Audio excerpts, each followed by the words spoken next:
हमारे पास एक व्यक्ति आते हैं जो कि हमारे ऑफिस पे लगातार घूम रहे हैं, बार बार आ रहे हैं, और वो कह रहे हैं कि उनको पीएलआर करवाना है क्योंकि वो बहुत ज़्यादा खासे परेशान है। अब परेशानी का जो मुख्य बात थी वो ये थी कि उनको लगता है वो बहुत ज़्यादा उतावले हैं, उनको लगता है उनको बहुत ज़्यादा गुस्सा आता है, और इसी गुस्से के कारण लगातार उनकी नौकरियां बदल रही हैं। यानी वो जॉब करते हैं और उनकी जो नौकरियां हैं हर दूसरे या तीसरे महीने में चेंज हो जाती है। देखिए, काम करने वाले लोगों में बहुत सारे ऐसे लोग हैं जो काम करते हैं, बहुत से ऐसे लोग हैं जो चापलूस होते हैं। अब वो इधर से उधर लगाने में तो अपनी बुद्धि लगाते हैं, काम नहीं करते हैं, लेकिन इस वजह से काम करने वाले व्यक्ति के साथ बहुत सारी दिक्कतें हो जाती हैं।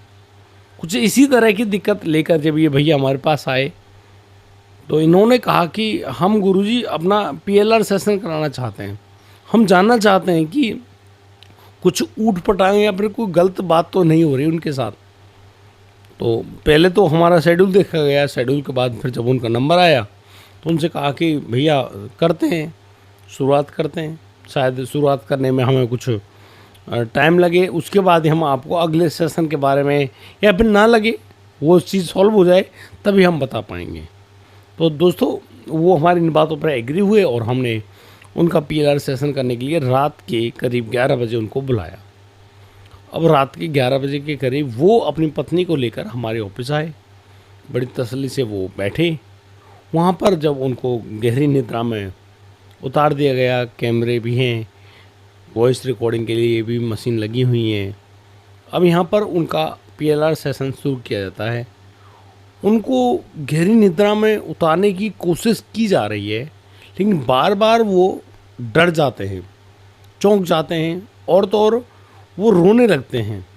यहाँ तक कि उनको गुस्सा भी आया और कई बार कुछ अपशब्द भी निकाले। अब भाई, अपशब्द तो कोई नहीं सुनेगा, सिंपल सी बात है। तो कुछ थोड़ा सा ये एक पार्ट ऑफ पीएलआर है कि जो जिसका हो रहा है वो कुछ भी कह सकता है। अभी उनका जब पीएलआर सेशन थोड़ा सा और प्रक्रिया बढ़ाई गई, तब जाकर वो गहरी निद्रा में गए और फिर उनको वो ट्रांस की भूमिका में ले जाने का प्रयास किया गया। अब ट्रांस की भूमिका में वो जैसे ही गए, उन्होंने अपने आप को एक ऐसी स्थिति में पाया कि वो कहीं एक ऐसी जगह पर बैठे हैं, बहुत ऊंची है, यानी कि करीब करीब 6 या 7 मंजिल ऊपर एक बिल्डिंग है। उस बिल्डिंग पर वो बैठे हुए हैं और यहाँ तक कि उनके साथ कुछ दोस्त भी हैं। वो बैठे हैं और यहाँ उनकी उम्र लगभग कोई 26-27 साल के लगभग रही होगी। यहाँ तक कि वो लोग ड्रिंक कर रहे हैं, दोस्त लोग हैं, बैठे हैं। तो उनसे पूछा, भैया कोई खास ओकेज़न रहा है या फिर ऐसा आप लोग अक्सर करते हो? तो उस दिन उसने बताया कि नहीं, वहाँ पर मेरा जन्मदिन है और मेरा जन्मदिन सेलिब्रेट किया गया, और रात के करीब 10-11 बजे के लगभग हम लोग वहाँ छत पर बैठे हैं ताकि किसी भी आदमी को हम मत दिखे नहीं।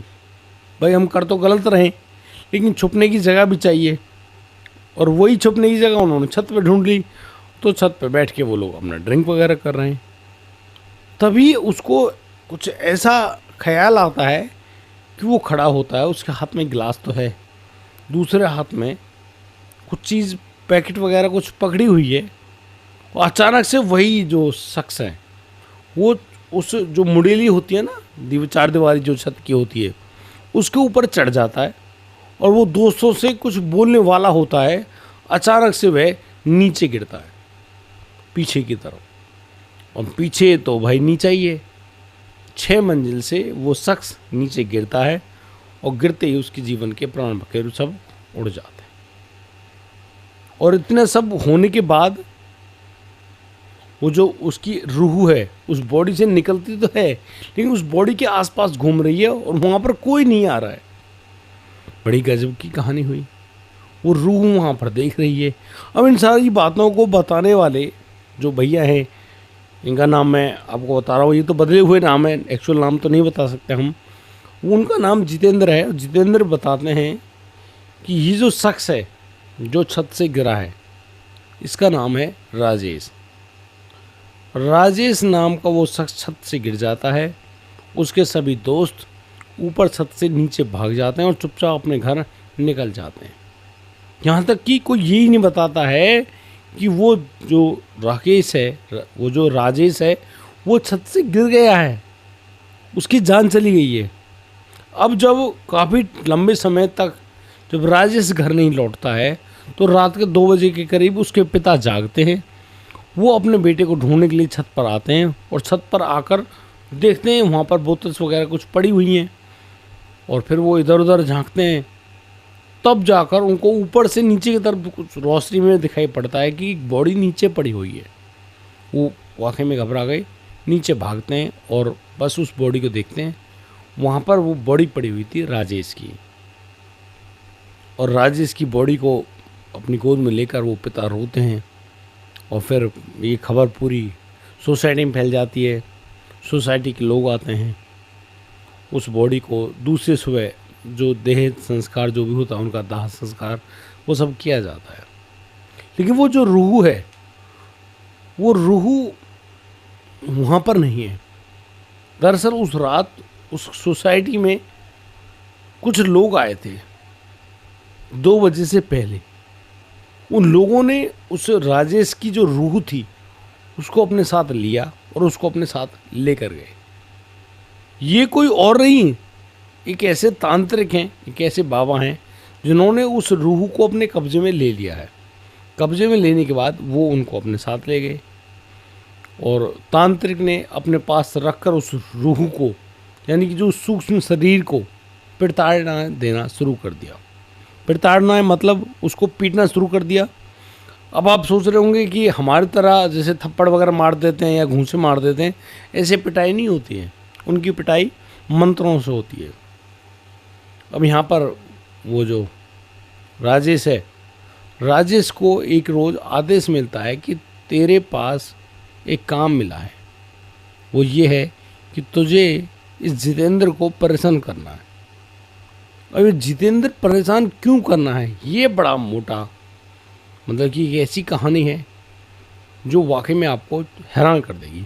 अब यहाँ पर उस राजेश को आदेश तो मिल गया, राजेश की जो रूह है वो चल निकली और जितेंद्र जो फोटो उसने देखा था, जो एड्रेस उसको पता चला, वो बस जाकर जितेंद्र की बुद्धि के साथ, शरीर के साथ बैठ गया और बस खेल दिखाना शुरू कर दिया। अब तो राजेश जिस कंपनी में बहुत बढ़िया कमाता था, जिन लोगों के साथ उसकी दोस्ती थी, उन्हीं दोस्तों के साथ जितेंद्र के झगड़े होने शुरू हो गए। वो बहुत बुरा बोलता, गंदी गालियाँ देता, बहुत तेज उसको गुस्सा आता, अपने गुस्से पे कंट्रोल खो बैठता। जो उसके यार दोस्त थे उन्होंने उसको संभालने की पूरी कोशिश तो करी, लेकिन यहाँ पर वो जितेंद्र को संभाल नहीं पाए। जितेंद्र जब भी गुस्से में उस कंपनी से भागता, अपने घर के लिए जाता, तो वो गाड़ी से आया जाया करता था। वो गाड़ी को ऐसी स्पीड में भगाता, ऐसी स्पीड में भगाता कि अगर कोई बीच में आ जाए ना, मार ही दे, छोड़ेगा नहीं। इस तरह के हालात थे। ये सब हुआ और इनको बताने वाला कौन है? जो जितेंद्र की बॉडी में जो राजेश नाम का जो एंटिटी है, जिसको मैं प्रेत आत्मा भी कह सकता हूँ, जिसका आवेश इस बॉडी पर आता है, उसका कह सकता हूँ, क्योंकि इस राजेश की जो एंटिटी है, जो आत्मा है, उसने इस जितेंद्र की आत्मा को दबा दिया और उस पर अपना मनमाना आचरण जो है, जो वो करना चाहता है, वो सब करना शुरू कर दिया। और बड़ी खास बात बताऊँ आपको, जितेंद्र पहले ना तो ड्रिंक करता था, लेकिन अब उसने ड्रिंक करना शुरू कर दिया। यहाँ तक कि वो नॉनवेज को तो उसको एक बड़ी घिन आती थी, लेकिन अब उसने चोरी छिपे वो नॉनवेज खाना भी शुरू कर दिया, अचानक से, अपने आप ही। इसका मतलब सीधे सीधा ये निकलता है कि जितेंद्र की बॉडी पर पूरा आवेश आ गया था उस राजेश का। राजेश अब उस शरीर से, यानी जितेंद्र के शरीर से अपना भोग लिया करता और वो बस चिपक गया उसकी बॉडी के साथ, मज़े करता। लेकिन यहाँ जब जितेंद्र का व्यवहार बदलता गया तो जितेंद्र की नौकरियाँ छूट गई। उन्होंने अगली कंपनी में अप्लाई किया, नौकरी तो लगी, भाई काबिल आदमी है जितेंद्र, ऐसा नहीं है, इंजीनियर व्यक्ति है, अच्छा बोलता है, अच्छा टैकल पॉइंट है उसके, समझाता है, और मैकेनिकल इंजीनियरिंग का बंदा है तो उसकी तो भाई हर जगह मांग है। लेकिन उसका जो व्यवहार है वो भड़क पड़ता है अचानक से, बहुत तेज गुस्सा करता है, अनाप शनाप बोल देता है। अब वो ऐसा क्यों करता है ये तो भगवान ही जाने। लेकिन अब उसके सामने जब ये सारी बातें आने लगीं तो जितेंद्र की जो पत्नी है जो उनके साथ आई थी वो भी कह रही है कि हाँ ये बिल्कुल सही बता रहे हैं। तो उनको चुप रहने के लिए कहा गया कि आप शांत रहिए, बात करते हैं। अब अचानक जितेंद्र जो हैं बहुत ज़ोर ज़ोर से रोने लगते हैं। वो जितेंद्र नहीं, वो राजेश रो रहा है। राजेश रो रहा है कि उसे बहुत ज़्यादा डर लगता है, उसको बाबा बहुत बुरी तरह से मारता है, ऐसी यातनाएं देता है कि वो पीछा छुड़ाना चाहता है, वो बाबा उसका पीछा छोड़ दे। क्योंकि जब भी उसकी हाजिरी लगती है उस बाबा के सामने, वो बाबा उसको दबाकर कूटता है, बहुत मार लगाता है, उसको कई दिनों तक भूखा भी रखता है। अब आप सोच रहे होंगे कि भाई कोई भी आत्मा है वो भूखी कैसे होती है। तो मैं आपको बता दूं, जो शरीर अकाल मृत्यु को प्राप्त होते हैं, जो आत्माएं होती हैं जो अकाल गई हैं, जिनका समय नहीं आया और उनको शरीर को छोड़कर जाना पड़ गया हो, वो आत्माएं किसी विशेष व्यवस्था में नहीं, इसी मृत्यु लोक में भटकती हैं। इनको जब कोई और कब्जा कर लेता है या फिर ये ऐसे भटक रही होती हैं तो इनको भूख भी लगती है, इनको प्यास भी लगती है, ऐसे लगती है जैसे कि हमारे और आपके शरीर को लगती है। लेकिन ये कुछ खा नहीं पाते, ये लोग पी नहीं पाते। इनको यदि कोई समर्पित करे इनका अपना कि आप खाना खा लीजिए या फिर आप पानी पी लीजिए, तब जाकर इनको सिर्फ तृप्ति ऐसी होती है कि हमने पानी पी लिया, लेकिन तृप्ति नहीं होती जो एक्चुअल में होती है, शांति। ये भटकती हैं और ये ऐसी भटकती हैं, फिर ये ऊट पटांग काम करना शुरू कर देते हैं और आपने वो कार्य देखे भी होंगे। तो इस तरह की ये सारी बातें हुई। राजेश उस जितेंद्र के शरीर में आकर अपनी सारी इच्छाओं को पूर्ति करता है, लेकिन अब रोता है कि उसको बाबा के पास नहीं जाना। और ऐसी स्थिति में उस राजेश का जो आवेश है उस बॉडी से दूर चला जाता है। जितेंद्र बिल्कुल सामान्य हो गए, उन्होंने आँख भी खोली, उन्होंने बताया कि कुछ हुआ था क्या। वो तो बिल्कुल एक निद्रा में थे, लेकिन उनको मालूम नहीं था ये सब चीज़ें हुई और हमने अभी उनको बताया भी नहीं। उनको बोला कि आपको अगले दिन आना है। वो जितेंद्र एक दिन छोड़कर तीसरे दिन आए और फिर वही रात्रि का समय और हमारा वही सेशन उनके लिए रेडी था। लेकिन अब की बार हम भी तैयारी करके बैठे थे, क्योंकि राजेश की जो रूह है उसने हमसे विनती करी थी कि उसको उस बाबा के पास नहीं जाना है। हमने कह दिया बिल्कुल नहीं जाओगे, आप परेशान मत होइए, आपको सॉल्यूशन दिया जाएगा। लेकिन अब जब हम जितेंद्र को ट्रांस की भूमिका में लेकर गए तो यहाँ पर राजेश बोला तो सही, राजेश आया तो सही, लेकिन उसके साथ कुछ और भी बातें थी, क्योंकि उसकी आवाज़ डबल लैंग्वेज सी लग रही थी, जैसे कि पीछे से कोई और भी बोल रहा हो। अब वो है कौन ये मालूम नहीं, लेकिन इसे जो बॉडी है जितेंद्र की वो बहुत ज़्यादा वाइब्रेट करने लगी। तो हमको लगा कि यहाँ कुछ है। तो हमने दूसरी एंटिटी को बोला कि भाई तुम यदि हो इस बॉडी पर तो आप बाहर आओ, सामने आओ, पता तो चले। जब तक पता ही नहीं चलेगा तो हम कैसे कह देंगे कि भाई ये चीज़ है भी या नहीं है। तो उनको आदेश दिया गया और वो सामने आई। अब सामने आई, कौन है भाई? तो अब यहाँ पर उसने कुछ ऐसी बातें बोलना शुरू कर दिया जैसे कि मुस्लिम लोग हैं जो बोलते हैं, क्या कर रिया, क्या धर रिया, कुछ इस तरह से। कौन हो भाई? उन्होंने कहा कि मैं अब्दुल गफ्फार हूँ। फिर तुम क्या कर रहे हो भाई? तो वो कहते हैं कि मैं अब्दुल गफ्फार हूँ और मैं उस बाबा ने भेजा हूँ, उसी तांत्रिक ने। तांत्रिक जो कि दिल्ली का नामी ग्रामी तांत्रिक है, लेकिन मैं इनके बारे में बताऊँगा आपको, जो एक स्पेशल एडवाइस रहेगी मेरी कि आप किसी भी तरह से परेशान अगर हो रहे हो तो प्लीज़ जो बसों में जो पोस्टर्स लगे होते हैं ना कि तुरंत आराम पाएँ, मन चाहा प्रेम पाएँ और इस नंबर पे फ़ोन करें बाबा बंगाली, भाई भूल कर भी मत जाना। अब उसका राज बताऊंगा मैं आपको। यहाँ पर ये जो कहानी हुई, अब ये अब्दुल गफ्फार कौन है?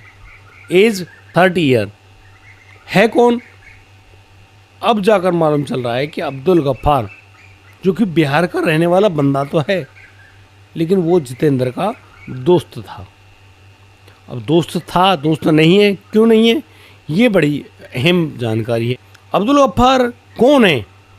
अब्दुल गफ्फार के बारे में मालूम चला कि वो जितेंद्र के साथ उस कंपनी में काम किया करता था, एक मिस्त्री था, रहने वाला तो बिहार का है, और मैं आप बता दूं मैकेनिकल इंजीनियरिंग में बीटेक किया हुआ है।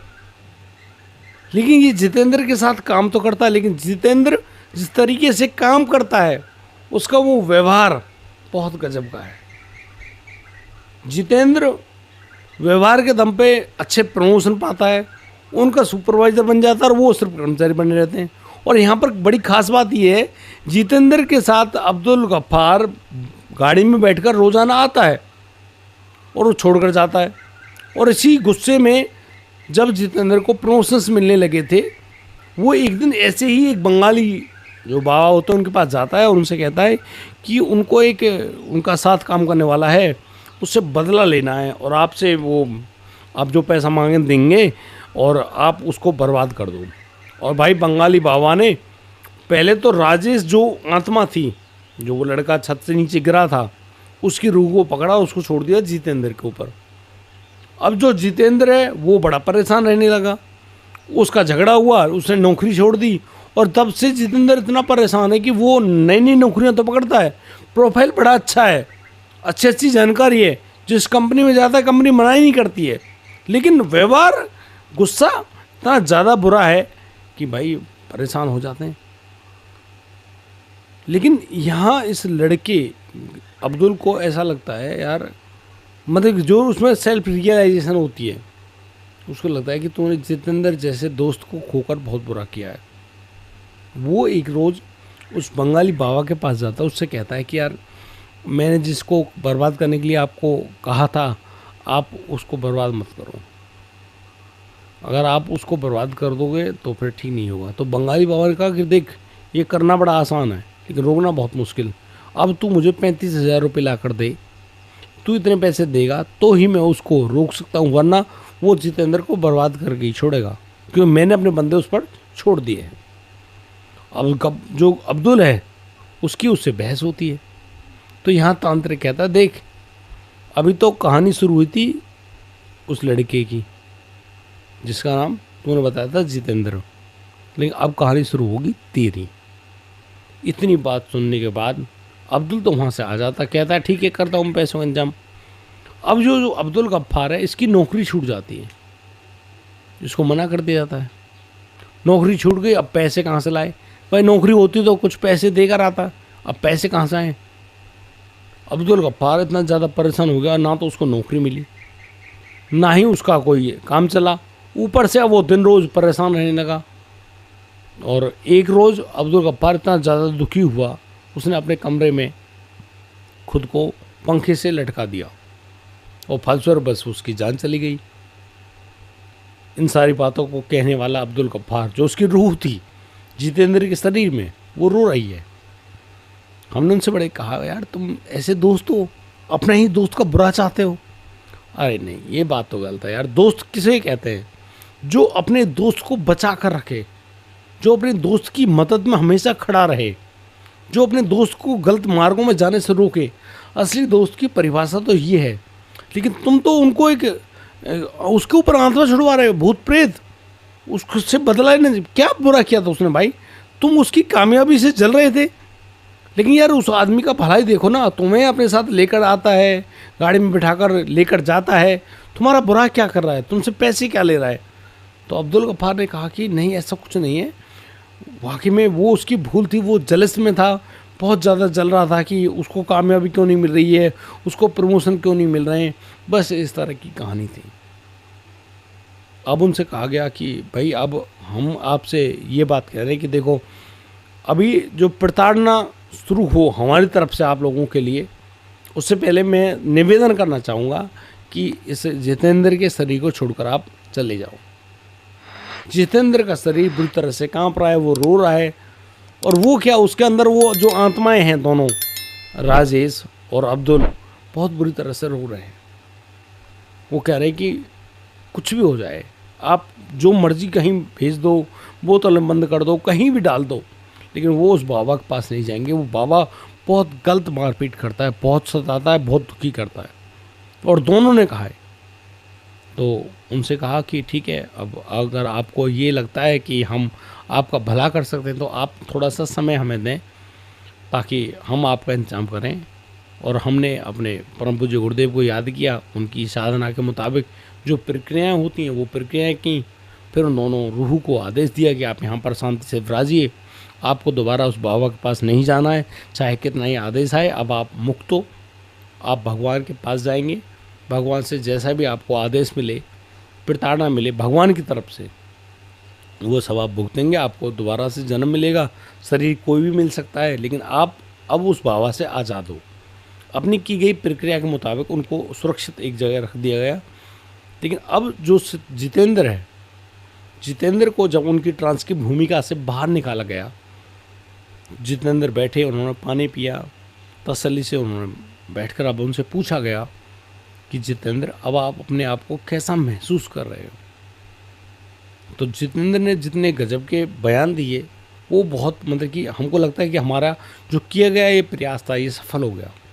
जितेंद्र ने बताया कि वो बहुत ज़्यादा हल्का महसूस कर रहे हैं और उनको अब भीतर से ऐसी ग्लानि महसूस हो रही है कि वो जो गलत आचरण करते हैं, वो जो गलत बातें बोलते थे, वो सब बातें मिथ्या बातें हैं। मैं ऐसा क्यों बोलता हूँ, मैं ऐसा क्यों खाता हूँ, मैं ऐसा क्यों पीता हूँ? मेरी एक छोटी सी बेटी है, मेरी पत्नी गर्भवती है, लेकिन वो जो बेटी है मैं उनके साथ मिलकर रहता ही नहीं हूँ। मुझे लगता है कि मैंने अपना जीवन ही नष्ट कर दिया। लेकिन अब मुझे बहुत ज़्यादा हल्कापन महसूस हो रहा है और मैं उम्मीद करता हूँ कि अब मैं बेहतर हो जाऊँगा। दोस्तों, यहाँ पर हमने जितेंद्र को बहुत सारी शुभकामनाएं दी। उसे कहा कि भैया जब बेहतर हो जाओ तो एक बार कॉल करके या फिर यहाँ आकर बताकर ज़रूर जाइएगा कि आपको कैसा फ़ायदा हो रहा है। प्लीज़ बताना ऐसा, क्योंकि हम लोग नहीं चाहते किसी का भी बुरा हो। दोस्तों, आज जितेंद्र काफ़ी अच्छी स्थिति में है। अभी उनका फ़ोन आया था, उन्होंने बताया था कि वो काफ़ी बेहतर स्थिति में है। लेकिन मैं अब आपसे लास्ट में यही पूछूंगा कि यदि आप इस तरह की किसी भी कंडीशन में फंसे हुए हो, आपको लगता है कि कुछ ऊट-पटांग सा हो रहा है, या फिर आपका गुस्से का स्तर ज़्यादा बढ़ गया है, या फिर आपको लग रहा है कि आप ढंग से ड्राइव नहीं कर पा रहे हो, आपको डर लगने लगा है, अचानक से आप और आपके परिवार के बच्चे डर रहे हैं, तो आप प्लीज़ शांति से रहिए।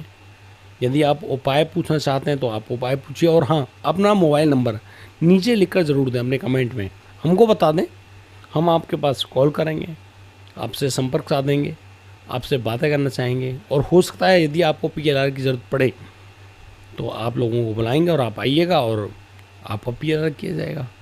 आपको मालूम चलेगा कि आपकी बॉडी के साथ कुछ ऐसा तो नहीं हो रहा है, क्योंकि पहले तो आप इन एंटिटियों से जीतिए, तभी तो आप अपने पूर्व जन्मों में जा पाओगे। और ये किसी के साथ नहीं, हर किसी के साथ होता है। ऐसी स्थिति से ये शरीर जो तुम्हारे सामने ये भी पीड़ित रहा है। ये काफ़ी लंबे समय पहले की बातें हैं, लेकिन पीड़ित रहा है। ये कहानी मैं किसी दिन और बताऊंगा। वीडियो बहुत लंबा हो रहा है, अभी के लिए मुझे आप लोग आज्ञा दें। मिलता हूँ कल, लाऊंगा एक और अनोखा मामला जो कि आपको कहीं ना कहीं एंटरटेनमेंट नहीं करेगा, आपको सच्चाई बताएगा। सच्चाई वो जो हमारे और आपके समाज में हो रही है। राधे राधे, जय श्री कृष्ण।